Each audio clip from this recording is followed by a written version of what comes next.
Arra kértem önöket, hogy segítsenek, ha tudnak. Például úgy, hogy ugyanúgy, mint Cegléden, önök sem hagyják szavak és tettek nélkül, ha megkínzott állatokat látnak. A Fókusz egyik riportere elkísérte az állatvédőket, hogy kiszabadítsanak 3 kutyát egy elhagyott tanyáról. Olyan állatokat, amik szegények rengeteget szenvedtek. Ez a kutya, ha én nem hozom el, ez egy 2 hónapon belül elpusztult volna. És hogyha én nem szerzek róla tudomást lakossági bejelentésre, hogy ott van ez a kutya, és nem megyek ki, akkor ez a kutya el fog pusztulni. Ez a kutyus 6 nappal ezelőtt teljesen legyengült állapotban került ide a ceglédi állatotthon telepére. Gazdája egy 20 centis láncon tartotta, a szerencsétlen 4 lábú még ma is tele van sérülésekkel. Szinte minden napra jut egy ilyen eset, ma például egyszerre 3 veszélyeztetett kutyát indultak el felkutatni az állatvédők egy közeli tanyán.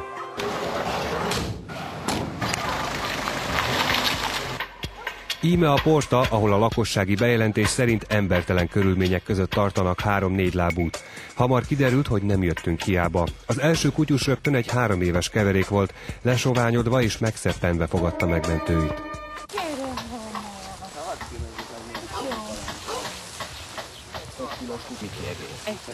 Így néz ki.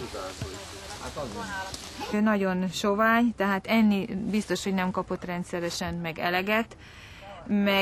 Meg lehet nézni a kutyaházat, tehát a kutyaház az, abba télen megfagy abba a kutyaházba, ha itt minden telep a víz meg a hó, akkor ez a szerencsétlen kutya itt megfagy, mert rövidszőrű. Ezután elindultunk a kisház felé, mert a szomszédok elmondása alapján ott is él, de inkább szenved egy 4 lábú, csak nem egy éve. A kutyust eddig a környékbeliek az ajtórésen keresztül táplálták, és akár hiszik, akár nem, a szerencsétlen 4 lábú tavaly október óta nem látott napfényt. A helyi állatorvos végül döntött, és az engedélyével az ajtókat a menhely munkatársai felfeszítették. És ezen a kis résen, ezen lett benyomva ennivaló. Tehát ezen a 1-2 centis résen. Meg itt lett, oda lett öntve víz, itt van egy kis gödör. Gyere, hamar! Jó, várjunk. Lassan elő. Gyere, hamar, gyere, ugyan. A remegő 4 lábúhoz szinte az utolsó pillanatban érkezett a segítség, már nem bírta volna sokáig. Az pedig, amit a kisházban láttunk, minden képzeletet felülmúlt. A kutya ürülék és térdigérő hulladékhalmok között sínylődött hónapokig, és ha a szomszédok nem adnak neki enni, biztosan elpusztul. Itt meg van kifedve, ez a vékony has. A harmadik kutya sem volt sokkal jobb állapotban. A félénk Csau-Csaut eleinte csak egy kis élelemmel lehetett meggyőzni arról, hogy ezúttal barátokra lelt. Maci, gyere hamar, nézd, ennyi van a kalapon.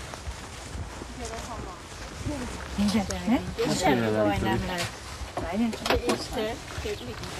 Nagyon rossz életkörülmények között volt, mert ezt etetni se tudták rendesen, csak amelyet bedugdostak az ajtórésen. És ez állítólag már régen így van. Hát kondíció látszik is, mert nagyon sovány. Tehát biztos, hogy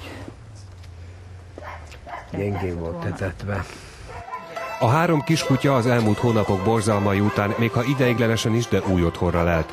Egyelőre elkülönítve kaphattak csak helyet, ám van egy tisztességes otthonuk, ahol végre emberi szót hallhatnak, és ahol életükben talán először jól lakhattak. És ami a legfontosabb, mától új gazdit keresnek.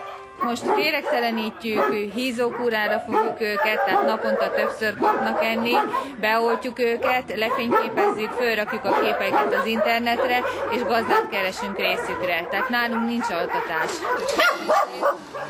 Minden kutyának neve van nálunk, a picit Audrey-nak fogjuk elnevezni, a nagyobbikat meg Korminak. Audrey, Kormi és a kis Csau-Csau tehát a mai naptól új életet kezdhetett. Olyan gazdát keresnek, akik talán megbecsülik a hűségüket és a szeretetüket. És csak remélni lehet, hogy az országban élő több ezernyi kegyetlenül tartott 4 lábú sorsa előbb-utóbb jóra fordul. Mert bár állatvédelmi törvény már több éve létezik, de erről sokan a mai napig nem vesznek tudomást.